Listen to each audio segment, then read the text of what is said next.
নমস্কার, দেখছেন কলকাতা টিভি, সঙ্গে রয়েছে অনন্যা। শুরু করছি good morning Kolkata. Good morning কলকাতায় অনন্যার সঙ্গে আমি রয়েছি স্বর্ণালী। ভোটের আবহে রাজ্য রাজনীতিতে তোলপাড়। শিরোনামে রাজ্যপাল বোসের বিরুদ্ধে রাজভবনে কর্মরত এক মহিলাকে চেম্বারে ডেকে একাধিকবার শ্লীলতাহানির অভিযোগ। হেয়ার স্ট্রিট থানায় লিখিত অভিযোগ দায়ের, যদিও এখনই বোসের বিরুদ্ধে এফআইআর দায়ের করতে পারছে না পুলিশ। সংবিধান বিশেষজ্ঞদের সঙ্গে কথা বলে পরবর্তী পদক্ষেপের প্রস্তুতি লালবাজারের। এদিকে অভিযোগের পাল্টা বিবৃতি রাজ্যপালের। পরিকল্পিত অভিযোগকে ভয় পাই না। আমাকে কলঙ্কিত করে ভোটের বাজারে কেউ বাজিমাত করতে চাইলে ঈশ্বর তাদের মঙ্গল করবেন। বাংলার দুর্নীতি আর সন্ত্রাসের বিরুদ্ধে আমার লড়াই কেউ আটকাতে পারবে না, বিবৃতিতে জানালেন সিভি আনন্দ বোস। এই ঘটনায় তীব্র সমালোচনায় তৃণমূল। সিভি আনন্দ বোস বাংলাকে কালিমালিপ্ত করছেন বলে অভিযোগ তৃণমূল নেতৃত্বের। মহামান্য রাজ্যপালের এই ব্যবহার আচরণ তিনি বলুন। এত তো কথা বলতে ভালো লাগে, আপনারা যাবেন তার বক্তব্যটা শুনবেন, কিন্তু এই গুরুতর অভিযোগ আমরা স্তম্ভিত। আর বলি যে বাংলা এসে বাংলাকে কালিমালিপ্ত করা ছাড়া আর কোনো তাদের কাজ নেই। আপনি যে পোস্টে ছিলেন, আপনি বঙ্গের রাজ্যপাল ছিলেন, আপনি কালিমালিপ্ত করলেন পোস্টটাকে। এখন দীর্ঘদিন ধরে হয়ে যাচ্ছে, বলা যায় না তো, আরো তো বেরোবে, আর কতজন আছে তো বলা যায়। এ কি ধরনের ঘটনা ঘটছে যে রাজ্যপাল নাকি বলেন তিনি পিস রুম করছেন, সকলের অভিযোগ শুনবেন, সেই অভিযোগের নিষ্পত্তিও করবেন। আমরা তো আগেও বলেছি, আবার বলছি, সেই পিস রুম কি আসলে নারী সম্মানের পিস হ্যাভেন হয়ে গেছে, যেখানে বারবার মাননীয় প্রধানমন্ত্রী নারী শক্তি বলছেন, সেখানে রাজ্যপাল তিনি নারীর অপমান করছেন। কলকাতা হাইকোর্টের সন্দেশখালী রিপোর্ট জমা সিবিআইয়ের। সন্দেশখালীতে সিবিআইয়ের তদন্ত প্রক্রিয়ায় সন্তুষ্ট কলকাতা হাইকোর্ট। তদন্ত প্রক্রিয়ায় রাজ্য এবং সিবিআইকে বেশ কিছু নির্দেশ দেয় আদালত। সিসিটিভি এবং এলইডি আলো লাগানো নিয়ে রিপোর্ট না দেওয়ায় রাজ্যের বিরুদ্ধে ক্ষোভ প্রকাশ করে আদালত। সন্দেশখালীর ঘটনায় কলকাতা হাইকোর্টে রিপোর্ট জমা দিল সিবিআই। হাইকোর্টের প্রধান বিচারপতির কাছে রিপোর্ট জমা করে সিবিআই।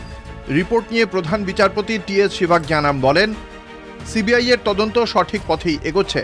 জমির রেকর্ড নিয়ে রাজ্যের বিরুদ্ধে অসহযোগিতার অভিযোগ রিপোর্টে আদালত আশা করে রাজ্য প্রয়োজনীয় সহযোগিতা করবে। আবেদনকারীর আইনজীবী প্রিয়াঙ্কা টিব্রেওয়ালের দাবি, ধর্ষণের ঘটনায় সিবিআই এর কাছে এফআইআর দায়ের নিয়ে মহিলাদের হুমকি দেওয়া হচ্ছে। প্রধান বিচারপতি বলেন, মানুষের মনে আস্থা বাড়ানোর জন্য সিবিআইকে পদক্ষেপ করতে হবে। প্রয়োজনে মহিলা আধিকারিক নিয়োগ করতে হবে। সিবিআই নথি চাইলে 1 সপ্তাহের মধ্যে তা রাজ্যকে দিতে হবে।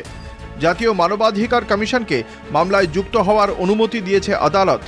হাইকোর্টের প্রধান বিচারপতি ক্ষোভ প্রকাশ করে বলেন, সিসিটিভি ও এলইডি আলো লাগানো নিয়ে রিপোর্ট দেয়নি রাজ্য, আদালতের নির্দেশ পালন করেনি, ফলে আদালত অবমাননার অভিযোগে উপযুক্ত পদক্ষেপ করা যায়।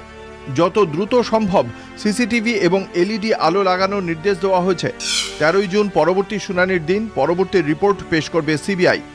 10 এপ্রিল সন্দেশখালী সংক্রান্ত যাবতীয় মামলার তদন্তের দায়িত্ব সিবিআইকে দেয় আদালত। এই নির্দেশকে চ্যালেঞ্জ করে সুপ্রিম কোর্টে যায় রাজ্য।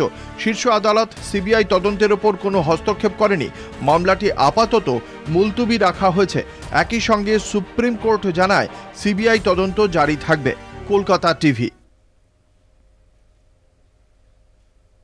সন্দেশখালী জমি লুটের অভিযোগের তদন্তে সিবিআই আধিকারিকরা। সিবিআই এর পোর্টালে অভিযোগের নাম উঠে এলো শাহজাহানের ঘনিষ্ঠের। একেবারে অনন্যা, এবং তার পাশাপাশি শুধুমাত্র তার ঘনিষ্ঠই নয়, এলাকার তৃণমূল নেতা মিজানুর রহমানের নামও উঠে এসেছে। বেনামে জবরদখল করে জমি বেচার অভিযোগ মিজানুরের বিরুদ্ধে, যদিও অভিযোগ অস্বীকার করেছেন মিজানুর। বেনামে জমি দখল করে বিক্রির অভিযোগ। শিরোনামে সন্দেশখালী তৃণমূল নেতা মিজানুর রহমান। সিবিআই পোর্টালে মিজানুরের বিরুদ্ধে একাধিক অভিযোগ সন্দেশখালীর গ্রামবাসীদের। বেনামে জমি দখল করে বিক্রির অভিযোগ সন্দেশখালী তৃণমূল নেতা মিজানুর রহমানের বিরুদ্ধে। সন্দেশখালী 1 নম্বর ব্লকের শর্টবেড়িয়া আগারহাটি গ্রাম পঞ্চায়েতের ডুগরিপাড়ার একাধিক গ্রামবাসীর কাছ থেকে জমির চরিত্র বদল করে সরকারি তথ্য নষ্ট করে জমি বিক্রির অভিযোগ। ইতিমধ্যেই সন্দেশখালীর যাবতীয় তদন্ত ভার নিয়েছে সিবিআই। তদন্তকারী আধিকারিকরা রাজবাড়ির ডুগরিপাড়া এলাকায় গিয়ে এই অভিযোগের সত্যতা যাচাই করেন তাঁরা। গ্রামবাসীদের বয়ান রেকর্ডও করেন। গ্রামবাসীদের অভিযোগ, তাদের জমি ছলে বলে দখল করেছেন মিজানুর। প্রশাসনের বিভিন্ন দপ্তরে কড়া নাড়লেও লাভ হয়নি। এখানে জমিটা জবরদখল করে বিক্রি করে দিয়ে প্লট করে সব বিক্রি হয়ে তাদেরকে বসতি স্থাপন করে দিয়েছে। কারুর কাছ থেকে 2 লাখ, কারুর কাছে 5 লাখ, কারুর কাছে 8 লাখ, যেখানে যেমনভাবে পেরেছে। আজকে যারা বসে আছে তারা বর্তমানে আগে যারা ছিল তারা উঠে চলে গেছে, আবার একজনকে দিয়েছে, আবার একজনকে, এইভাবে 2-3টে পার্টে বিক্রি হয়েছে। সব কিছু কাগজপত্র ওকে আছে। মিজানুর রহমান মোল্লা এখানকার পঞ্চায়েত মেম্বার ছিলেন। তিনি ক্ষমতায় আসার পরে সেই জমিটা লিজ নেয় আমাদের কাছ থেকে, জলকর করবে বলে। লিজ নিয়ে তারপর নিজে দখল করে নিয়ে প্লট করে বিভিন্ন পার্টির কাছে বিক্রি করে দেয়। এখন বর্তমানে আমাদের জমি তারা দখল করে খাচ্ছে। অভিযোগ অস্বীকার করে শেখ শাহজাহানের ডান হাতে মিজানুর রহমান বলেন, অভিযোগ সম্পূর্ণ ভিত্তিহীন। এইসব জমির সঙ্গে তার কোনো যোগসূত্র নেই। আমি তো কোনো জায়গায় জবরদখল করিনি। গ্রামবাসীরা কারা করছে ঠিক যে বলতে পারছি না। বলি গ্রামে ওরা তো জমি যারা বসে আছে ওদের তো রেকর্ড পাট্টা আছে, সেসব তো এদিনে দেখিয়েছিলাম ওদেরকে। আচ্ছা, ওরা পাট্টা পেয়েছিল, তারপর রেকর্ডও ছিল ওদের। 30-40 বছর ওরা দখল ছিল। আচ্ছা, এখন এই 17 না 18 সালে এসে মনে হয় রেকর্ডটা কেটে আবার রায়ত করেছে। আচ্ছা, কিন্তু এর পাট্টা রেকর্ডটা তো বিএলআর অফিস থেকে দিয়েছে। আচ্ছা, এর আগে বামফ্রন্টের সময় পাট্টা তো তখন তো ওরাই ছিল, আমাদের তো শেষ সময় তো আমরা ছিলাম না। আচ্ছা, অনেক আগের থেকে সব। তারপরে দেওয়ানি কোর্টে, বৈশাখ কোর্টে মামলা চলছে তো।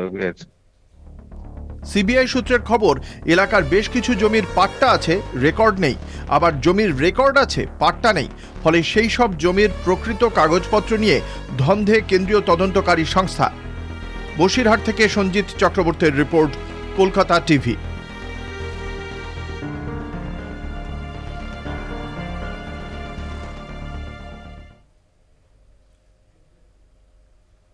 এখন সময় একটা বিরতির। ফিরছে বিরতির পর, সঙ্গে থাকুন। ফিরে এলাম বিরতির পর। মনোনয়ন জমা দেওয়ার আগে আর 5 জন রাজনীতিবিদদের থেকে অন্যদের পথে হাঁটলেন দীপক অধিকারী ওরফে দেব। মনোনয়নপত্র জমা দেওয়ার আগে করলেন রক্তদান। যত ভোট তত গাছ। মনোনয়ন পেশের দিন প্রতিশ্রুতি ঘাটালের তৃণমূল প্রার্থী।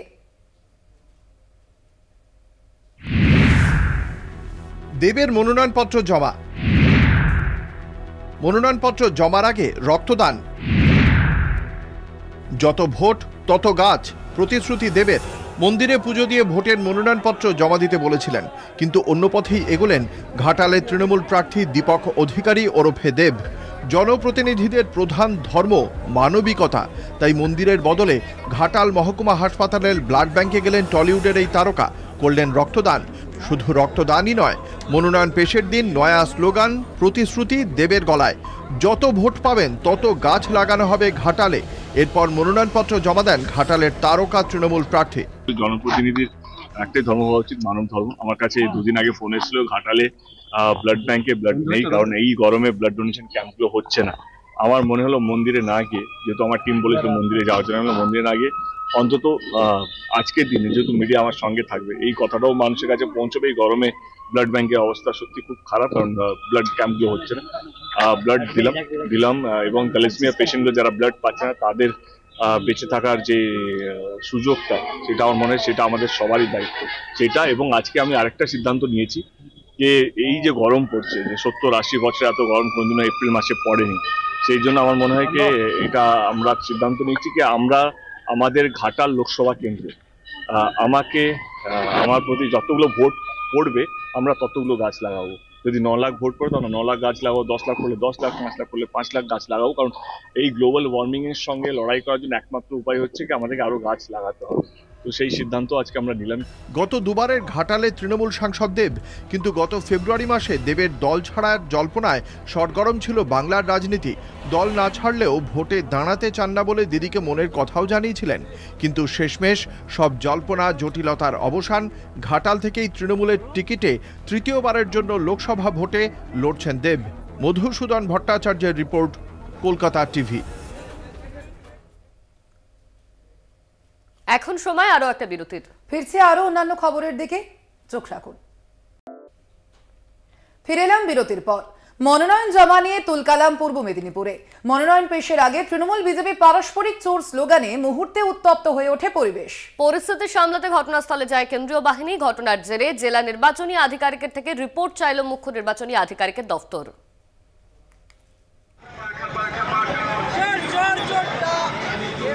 মনোনয়ন পেশের আগে তৃণমূল বিজেপি পারস্পরিক চোর চোর স্লোগানে মেদিনীপুরে চলল রাজনীতির পারদ।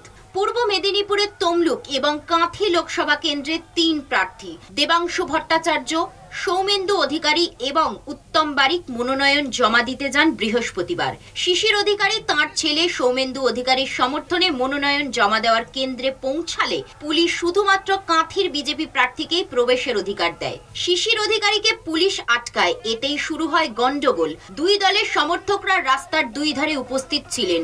অভিযোগ, বিজেপির পক্ষ থেকে চোর চোর স্লোগান ওঠে। অন্যদিকে তৃণমূল সমর্থকরা মাইক বাজিয়ে পাল্টা চোর স্লোগান দিতে থাকে বলে অভিযোগ। পরে গন্ডগোল বাড়লে শেষ পর্যন্ত অবশ্য শিশির অধিকারী ভেতরে ঢোকার অনুমতি পান। কে পুলিশ, কোন পুলিশ কিছু চিনি না বাবু, জানি না কে কি বলছে, তাও আর কানে ঢুকেনি। আমি রাস্তা পেয়েছি, চলে এসেছি। পরে পুলিশের অনুমতিতে শিশির অধিকারী প্রবেশের অধিকার পেলেও ঘটনার তীব্র বিরোধিতা করেন সৌমেন্দু। 144 ধারা সত্ত্বেও তৃণমূলের মাইক বাজানোর প্রতিবাদ করেন বিজেপি প্রার্থী। ভেতরে তোলামূলের পতাকা লাগিয়ে যারা ঢুকছিল এরা তখন কোথায় ছিল জিজ্ঞেস করুন দেখি। বিধায়কদের আর সাংসদকে এখানে রাস্তায় দাঁড় করে রেখেছে রোদের মধ্যে, এইখানে রোদের মধ্যে দাঁড় করে রেখেছে। এইখানে একটা অসভ্য অফিসার একটা খাকি পোশাকের লজ্জা, আর ভেতরে তোলামূল বাহিনী তাদের টোটোতে পতাকা লাগিয়ে ঘুরছে। আর ডিজে, এই ডিএম অফিসের পাঁচিলের গায়ে ডিজে বাজছে। খেলা হবে। মনোনয়ন জমা দিয়ে বেরিয়ে শিশির অধিকারী নির্বাচন বিধি লঙ্ঘন করেছেন বলে দাবি উত্তম বারিকের। নির্বাচন কমিশনারের একটি বিধি আছে, সেই বিধি মেনে সমস্ত রাজনৈতিক দলকে বা ইন্ডিপেন্ডেন্ট যারাই প্রার্থী হবেন তাদেরকে চলতে হবে। প্রার্থী সহ 4 জন প্রবেশ করতে পারবেন, 4 জনের বেশি প্রবেশ করতে পারবেন না। আপনি যদি মনে করেন যে না আমি প্রার্থী সহ 10 জন প্রবেশ করব, নিশ্চিতভাবে নির্বাচন কমিশন মানবে না। 25শে মে ষষ্ঠ দফায় ভোট মেদিনীপুর, কাঁথি, তমলুকে। আর তার আগে মনোনয়ন জমা করাকে কেন্দ্র করে দিনভর উত্তপ্ত হয়ে রইল তমলুকের ডিএম অফিস চত্বর। পূর্ব মেদিনীপুর থেকে সৌম্যজিৎ চট্টোপাধ্যায়ের report, Kolkata TV. Good morning Kolkata আজ এই পর্যন্তই। দেখতে থাকুন কলকাতা টিভি, রাত দিন 7 দিন।